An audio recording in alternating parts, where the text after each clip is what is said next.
Greetings, everybody. This is Rick Caldwell with Caldwell Apologetics.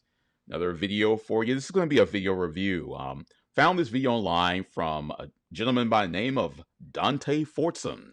Dante Fortson is a Hebrew Israelite, and he promotes a lot of teaching on his channel. Lots of followers, and he's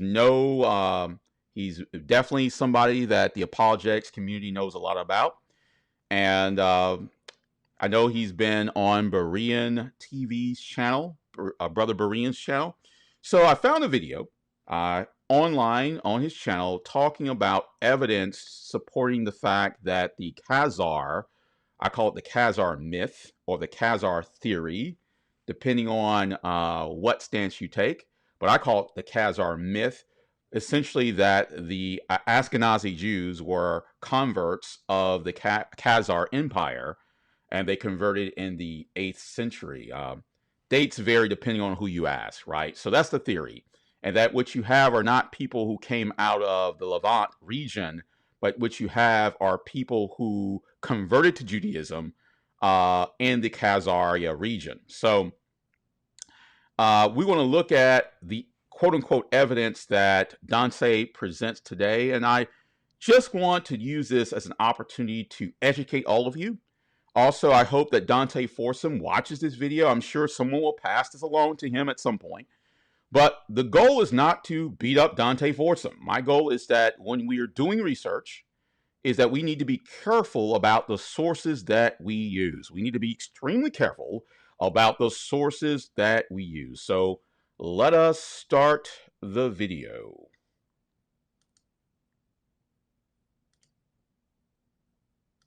Piece of evidence comes from a document, or a book, really. Not a document. Well, I guess a book is a document technically. Anyway, comes from a book called The Conquest of a Continent, or The Expansion of the Races in America. This was published. I want you to pay close attention to that title. I want to make sure that Dante gets his words in. But notice this title. When I first saw this video, my antenna raised because of this title: Conquest of a Continent or the Expansion of Races. Just kind of struck me as odd title there. But I'll continue. In 1933. Now, the publisher, New York, London, Scribner's Sons, but right here, digitizing sponsor, University of Florida. And then you have the contributor, University of Florida. So now this has a little bit of support behind it, credentials behind it, if you consider universities credible. So let's pause right there. First thing is the date. Rather, that's the second thing I noticed, 1933. So we have to kind of put this in the proper historical perspective of what was going on in 1933. What were people writing about during this time? And then the author, notice there's no mention of the author there. I mean, he skipped right to the university and Scribner's, the publisher. But the question that struck me is, who is Madison Grant? I think that's very important. I think we need to know who it is that's providing this information.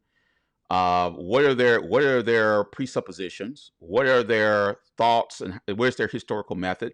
All that's relevant, I think, in as we start to compile evidence. And this is true of anyone. I'm not just talking about Dante Fortson. I'm talking about it'd be true of myself. I think it's important that we understand who is this person and what are their perspectives. So we'll come back to that in a moment. And then the other thing that Dante mentioned, I think, is worth noting. He said something about a little bit of support from the University of Florida. And this is not really the University of Florida supporting this document. It's more or less the University of Florida in partnership with the Sloan Foundation. If you do a little bit of research about the Sloan Foundation, what you will find out is that they're really about the dissemination of information, literature, science, research information as broadly and widely as possible. So it's not about any rubber stamp or any vetting on the part of the University of Florida is concerned. So the fact that he says there's a little bit of support, what University of Florida supported was the ability to get this document in their library. If that's the level of support, that's as far as we need to take support not as if they vetted or looked into this information with any level of specificity. Let's continue. So here's what's interesting about this is that people who do not believe that we have any kind of evidence to support our claims, it's interesting that they also refuse to look at the evidence that also says these other people are not. There's evidence that just literally outright says, hey, these people aren't it, and here's their history. They refuse to acknowledge that, and then they refuse to acknowledge the history that black people are Israel. They hate black people so much that they just refuse to believe that God would ever choose black people. Now, that's an interesting statement. Let's start with the last statement you said. They hate us so much they would refuse to believe that God would ever choose black people. Well, the issue is not about hating you or hating black people. The issue is people disagree with your conclusions. People, I would even say, start with disagree with your presuppositions that lead to your conclusions. And so I think to equate disagreement with hate, that doesn't get the conversation moving in the right direction. It just puts up defenses on both sides. So we ought not to do that. The other thing is that this idea of evidence, and this is something I want you to pay attention to as we go further in this video, is the notion of evidence. Because as we're looking at things that purport something that took place in history, we need to make sure that we carefully understand what is considered evidence and what is not. And this is not an argument for or against Dante's position. This is simply saying what is really considered evidence and what's considered not evidence. Okay? So let me go ahead and read from this.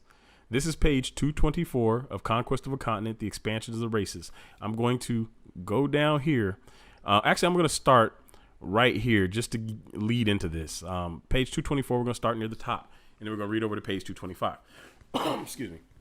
The most fertile recruiting ground for this type of humanity was in South Europe, Italy, and the Balkan countries, and the provinces of the Austrian Empire and Russia.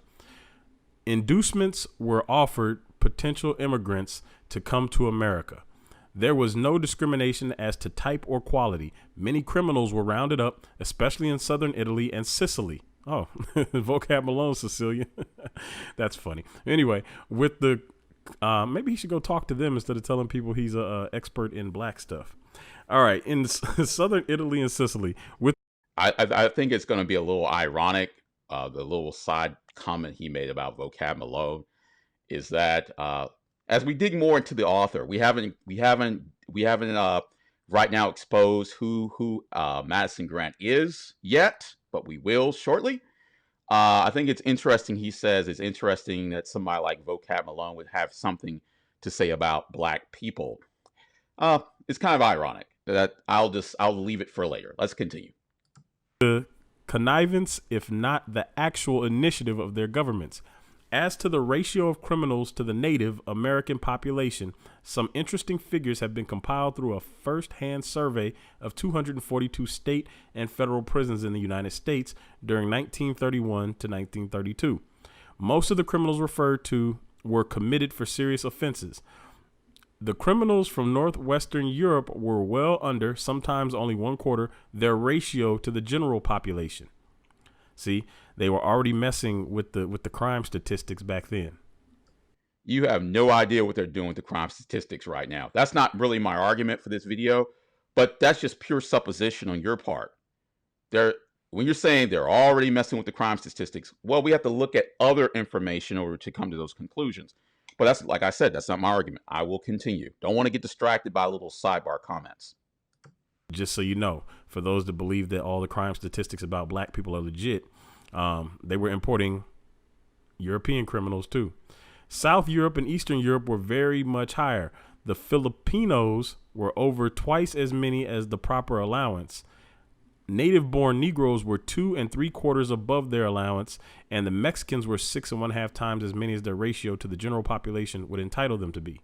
It was in this period that the Polish Jews began their tumultuous and frantic invasion, a flood which only recently has been checked, and that with the greatest difficulty.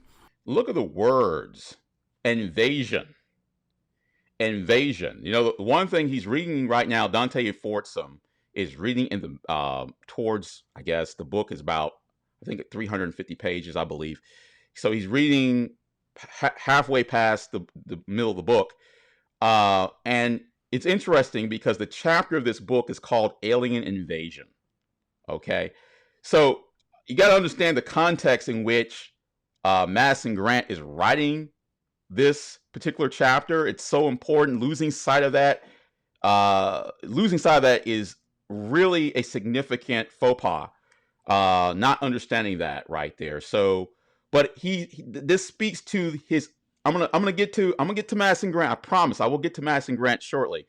But this gets to his mindset, and his worldview is being exposed slowly but surely in the words that are being presented in this chapter. I'm over here right now for those of you watching.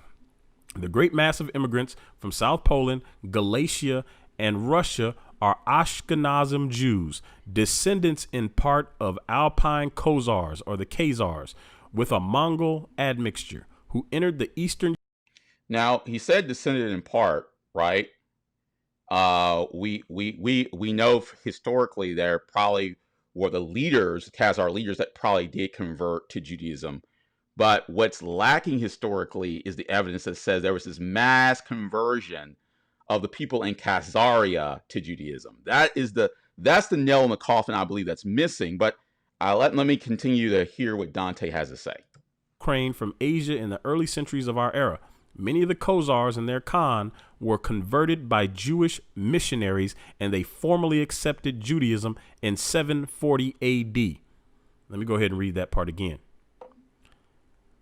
Many of the Khazars and their Khan were converted by Jewish missionaries, and they formally accepted Judaism in 740 AD. It is doubtful whether there is a single drop of the old Palestinian Semitic speaking Hebrew blood among these Eastern, or let me back up. It is doubtful whether there is a single drop of the old Palestinian Semitic speaking Hebrew blood among these East European Jews. That's what all the. So here's the thing. Let me stop right there. All that Madison Grant did was parrot the same Khazar theory that has been parroted since the beginning of the 19th century. And so to say that this is evidence, no, he did not provide any historical evidence. He didn't provide any linguistic evidence. Obviously, this is the 1930s. You don't have genetics evidence yet, research yet, but he didn't provide anything of that sort. He just basically provided an assertion, a pure assertion in a book, granted, that apparently took place over a millennia after the alleged event, should not be considered any evidence. All it is basically repeating the sentiment that some people had during that time. Like I said, this is a sentiment that a lot of historians believe started around the beginning of the 19th century. So this is not a nail in the coffin here. It's really interesting that anyone would be excited about hearing that, but we have yet to get to the presuppositions and the worldview of Madison Grant. That's coming. I keep saying that it's coming, and I think that's also going to be of significant importance as we examine this video and continue. Let's continue. Science is coming out and saying now. I've showed you guys that in some of the other studies and addressing the evidence. And so he said science. Let me back up a little bit. I want to hear that again. These East European Jews. That's what all the science is coming out and saying now. I've showed you guys that in some of the other studies and addressing the evidence, and we're going to talk about that more and more throughout the Gentile study. But it says that they are East European Jews or Eastern European Jews, and they doubt that there is a single drop of Palestinian Semitic Hebrew blood among them. So this is basically, again, he said science. Okay, science is not just a mere assertion. Your theory has to be tested, right? Has to be evaluated, has to be proven. And so merely saying the science, we know the science now. He's talking about genetics. I need some clarity on that from him. But if he's talking about genetics, the genetics evidence shows clearly that the Ashkenazi Jews are man, they've shown that genetically speaking, these people come from the Levant region. So their origin, right? So no, not on the science front. Now we know that there have been people who've written books, who have also done genetic research. But let me also say this: the overwhelming evidence that is there's even newer studies. I mean, I was reading some studies the other day. I mean, as late as a few years ago, that looked into this matter again, and even with some of the latest studies, no one has been able to prove it genetically, right? That the Ashkenazi Jews are not the Jews, the true Jews, right? All that we really have are the theories, on the myths that keep perpetuating, books like the 13th Tribe and books like that people just grab onto. But if you dig into what these books and these individuals are saying, you don't have any credible evidence. You don't. When I mean by credible evidence, let me specify the categories: linguistic evidence, genetic evidence, historical evidence. Those categories are lacking. Okay, it's just not there. They are essentially a non-European people. That's interesting too. The language. Yeah, it's interesting that Madison Grant would call these people a non-European people. It's interesting because if you understand his worldview, and his worldview also deals with immigration policy. See, there's a lot that you have to accept and embrace about Madison Grant to reach the conclusions that he's reaching. He's not reaching these conclusions in a vacuum. He's not just some morally neutral person who said, "Look, these guys are not the Jews," without some agenda or some propaganda associated with his conclusions. Okay, that is really important that we understand that. They speak Judish or Yiddish is a corrupt German of the Franconian dialect mixed with the Slavic and Hebrew elements, which fact strengthens the tradition of a large migration of German Jews into Poland in the Middle Ages. It may be that the strain of these German Jews has died out, leaving only their language behind, but in any event, the Polish Jews are now distinctly Alpine, a mixture of Slavs and of Asiatic invaders of Russia. So there's the word again, invaders. I think these words are escaping Dante because there's a sentiment about these Polish Jews, right? And goes back to the title of the book. Look at the title of the book: Conquest of a Continent, the Expansion of Races. Some of this a light bulb should be going off in his head as to probably the worldview and perspective about different people groups that Madison Grant probably has, right? But because Dante is so focused on someone, doesn't care who it is or what they believe, because apparently that hasn't been looked at. As long as Madison Grant is echoing, repeating, reverberating, parroting the same narrative, then this is considered evidence, right? This is considered evidence. Wrong, right? We got to look into the beliefs and the preconceived ideas of this guy. It's important. We all have presuppositions. Like I said earlier, Dante has presuppositions. I have presuppositions. Guess who else has presuppositions? Madison Grant has presuppositions. And so that's important that we understand that as well. Through that one more time. I just want to read that again, because the people who say that we have no evidence to support our claim, they say that we're anti-Semitic because we claim that these people are lying about their history. If they're not Semitic, then we're not anti-Semitic. And if we are Semitic, then those going against us are actually the ones that are anti-Semitic. Well, that was an interesting piece of rhetoric there, right? So the question is Madison Grant anti-Semitic? Is Madison Grant let me throw this out here, anti-black people? I'm just throwing things out. These are questions inquiry minds want to know, because I have yet to reveal who Madison Grant is. Let's continue. But a lot of people don't believe in spiritual warfare. They believe up is up and down is down. They don't believe the first shall be last. They don't believe in God working in irony or using the foolish things to confound the wise. Why would God choose the people who are at the lowest part of the totem pole right now, economically and otherwise. See, what we don't need to do at this point is get into a whole diatribe that leads to sophistry. That is, we can start looking around at a subjective situation and then start going from this person's or this group's sets of circumstances and then start developing a whole theological framework around that, right? That's the wrong place to start. I don't start with my circumstance.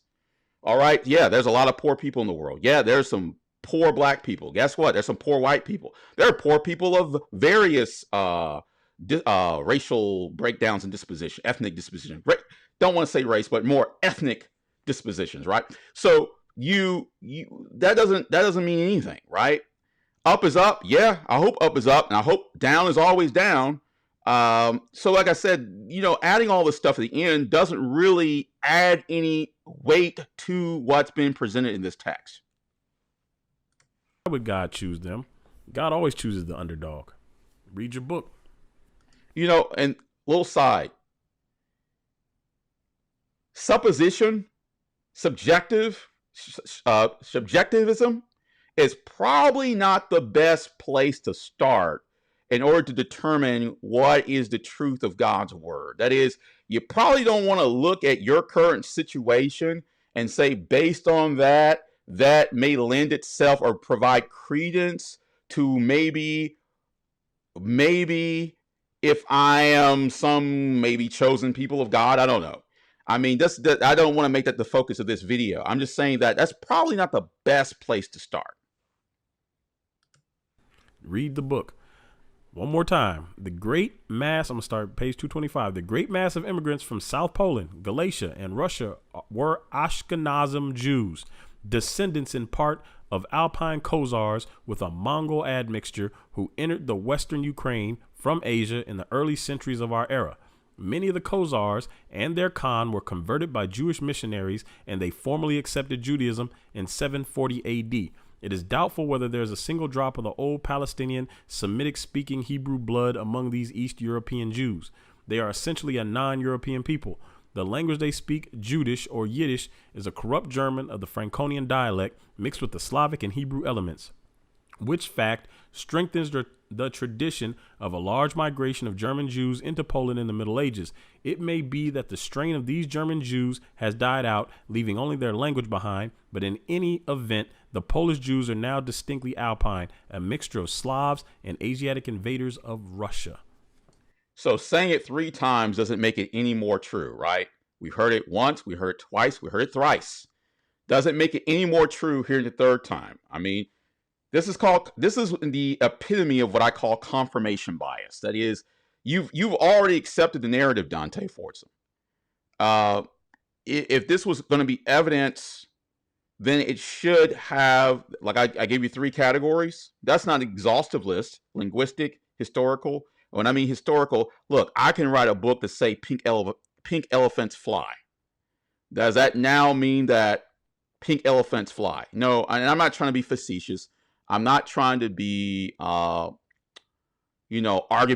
No, I'm just trying to get people to think critically on this issue. All that Madison Grant did was to repeat what people have already been saying since the beginning of the 19th century about the Ashkenazi Jews. That's all he did. Did he provide any additional source information to corroborate this said assertion? No, he did not. All right. So we've heard the assertion. Now let's talk about, let's see what else Dante has to say. I'm trying to unveil Madison Grant. I'm trying to be patient. I will be patient. Let's see what else Dante has to say.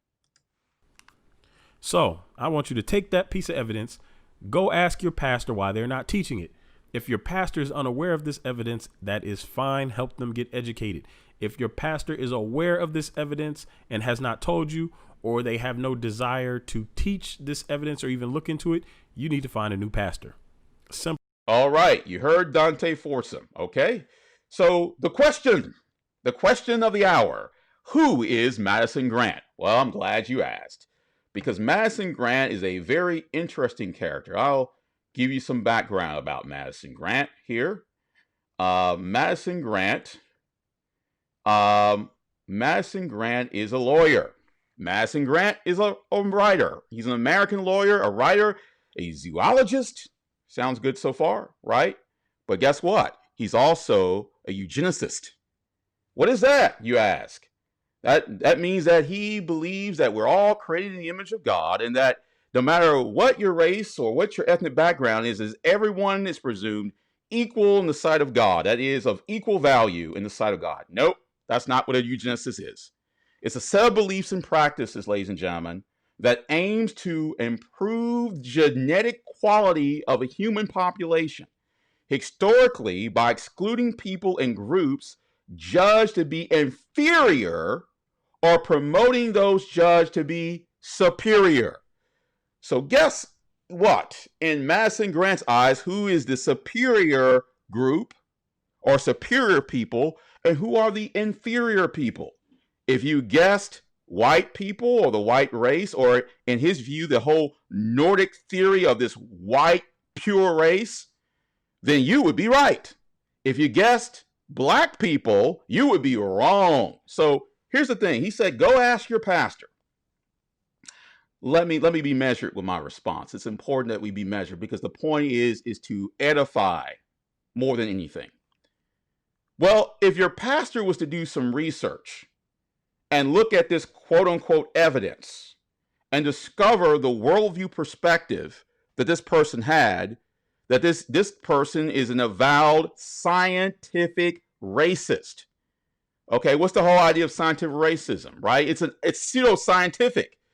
You know, the one thing that Dante Fortson brought up earlier is that the science, well, this guy is not promoting science. He's promoting pseudoscience. It's the belief that empirical evidence exists to support or to justify racism, racial inferiority, or racial superiority, right? This is the whole idea of scientific racism, right? I'm going to read some more about Grant here. Now, the book, let's talk about the book. The book that Dante referenced was published in 1933. 16 or 17 years before that book was published, Madison Grant published another book, okay? I want to talk about that book because it's important too, because it talks about some of the foundations of his thinking. He published, because this book that Dante referred to here is about immigration policy, or really immigration restriction. And the whole idea is that Madison Grant believed that only certain favored groups of people should be allowed into the United States, right? So the chapter that he referred to was alien invasion. Looked at those Ashkenazi Jews as unfavorable people. They're not even true European people. We can't have these types of people here. They're the unfavorable groups. We need the right type of people coming into the United States. Okay? And so that's really problematic thinking there. But like I said, 16 to 17 years prior to this book, there was another book. And the name of that book, do you know the name of that book was called? I'll tell you here shortly. The name of that book was called Passing of the Great Race. And you know who lauded this book as his Bible? Actually called it his Bible. He wrote to Grant. And he said, this book is my Bible. Adolf Hitler. Now, is my goal to connect Dante Fortson with Adolf Hitler? No. My goal in this video is simply say that we have to be very careful about the sources that we use because people have presuppositions.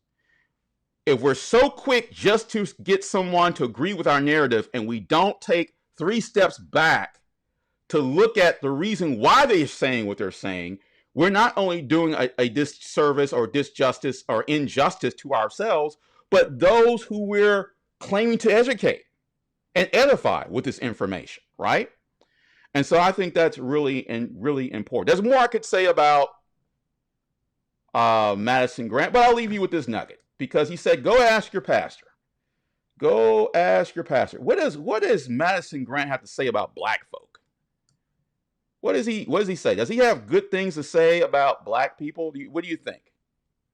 What do you think? Let's pull up a quote. I'm gonna pull up a quote here for good old Madison Grant. Let's see what he has to say about black people, right? This is a quote here, okay, from Madison Grant. And I think this we'll leave on this note. Okay? He says the intelligence and ability of a colored person are in pretty direct proportion. I want to say it again. Let me say it again. Let me get it right. The intelligence and ability of a colored person are in pretty direct proportion to the amount of white blood he has. And most of the positions of leadership, influence, and prominence in the Negro race are held not by real Negroes, but by mulattoes, many of whom have very little Negro blood. So, yes, go ask your pastor to look into the details of Madison Grant. And what you will find is that Madison Grant is no one that we should be using as a resource, let alone a resource about the truth of the Ashkenazi Jews. I hope everyone was edified by this short video review. More videos coming, and please leave a comment. Please get the likes up. Got to get the likes up. Leave a comment. Leave recommendations, suggestions in the comment section. Ask questions if you will. And till next time, God bless. I think it's going to be a little ironic. The little side comment he made about vocab Malone is that as we dig more into the author, we haven't right now exposed who Madison Grant is yet, but we will shortly. I think it's interesting. He says it's interesting that somebody like vocab Malone would have something to say about black people. It's kind of ironic that I'll leave it for later. Let's continue.